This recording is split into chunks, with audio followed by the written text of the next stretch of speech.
G'day viewers, this is Troy from the Troy's Visual Arts channel.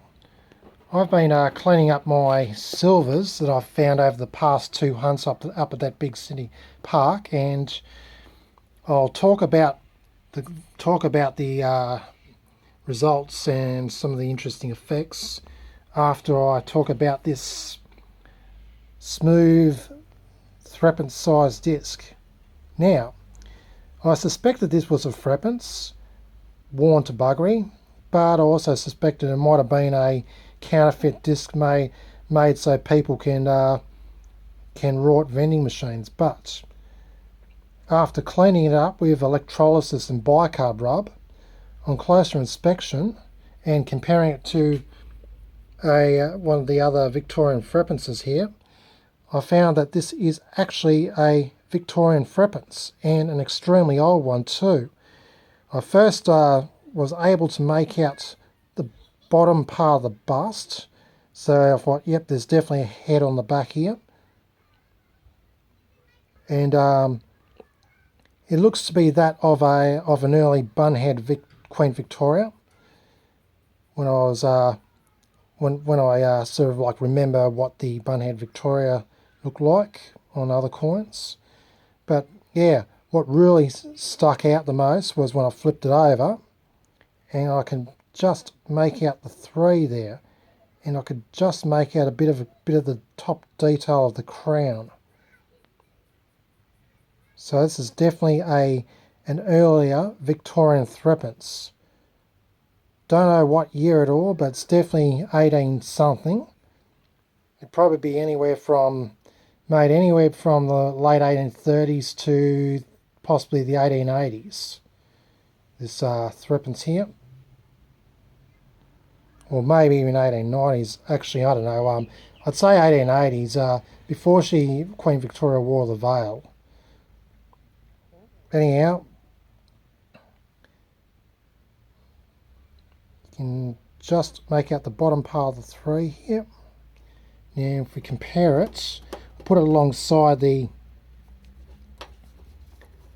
other threepence, the 1899 threepence. Sorry about the lighting, I need to get better lighting here to be able to show the comparison.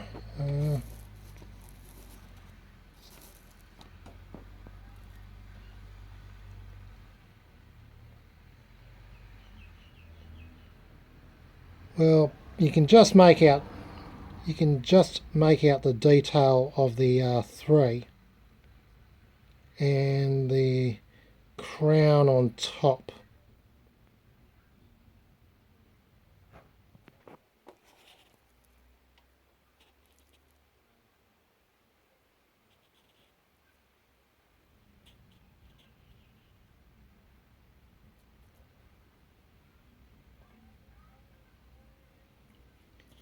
Anyhow, it's a pity I can't see the date. I really would love to know what year this threepence was made.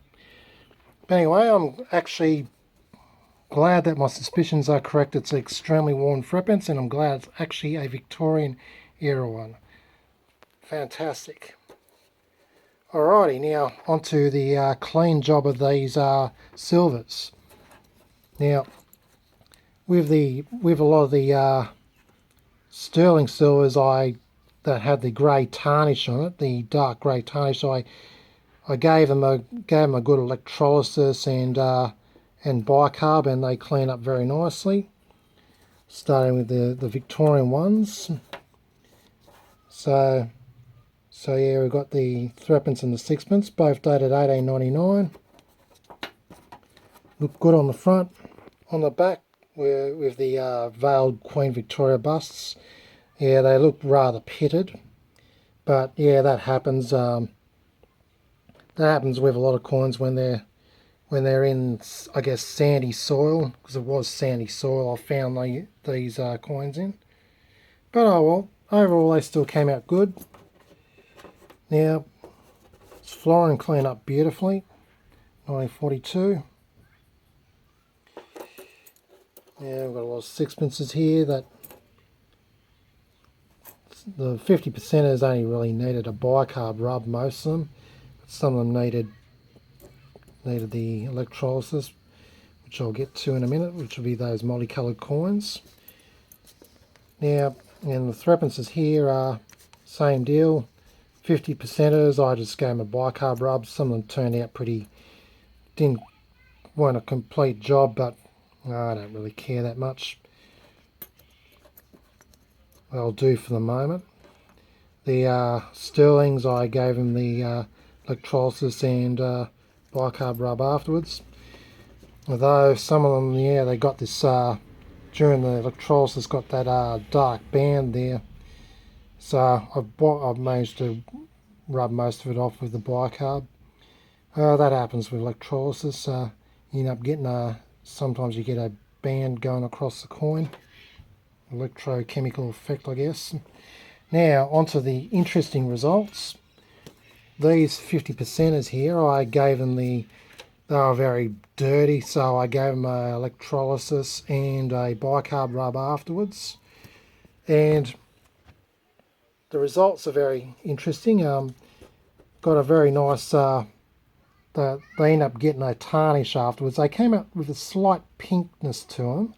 And yeah, when you leave it to dry, they give you this interesting gold tarnish like this florin. I absolutely love the result. I'm actually going to leave it like this unless it starts turning to shit and looking pretty grotty. Then I'll just give it another bicarb rub and clean it up, giving it the silver look again. But anyway, so we've got the similar result with the sixpence. Got that interesting gold tarnish. And this one here, this one came out very purplish, and it's very pitted too. And yeah, after leaving it to dry after the electro and bicarb, it's got this nice funky oily colour to it. Very interesting result. Keep it like that. Anyway, it's a bit of interesting fun with cleaning silver coins.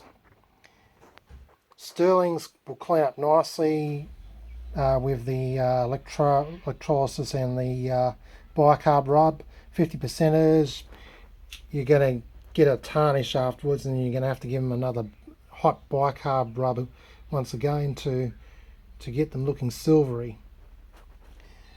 Alrighty, hope you enjoyed this video. Stay tuned for my next metal detecting adventure. Hopefully I might find a lot more silvers. I'll be hitting that same park again, most definitely, next coming weekend. This is Troy from the Troy's Visual Arts channel, signing out.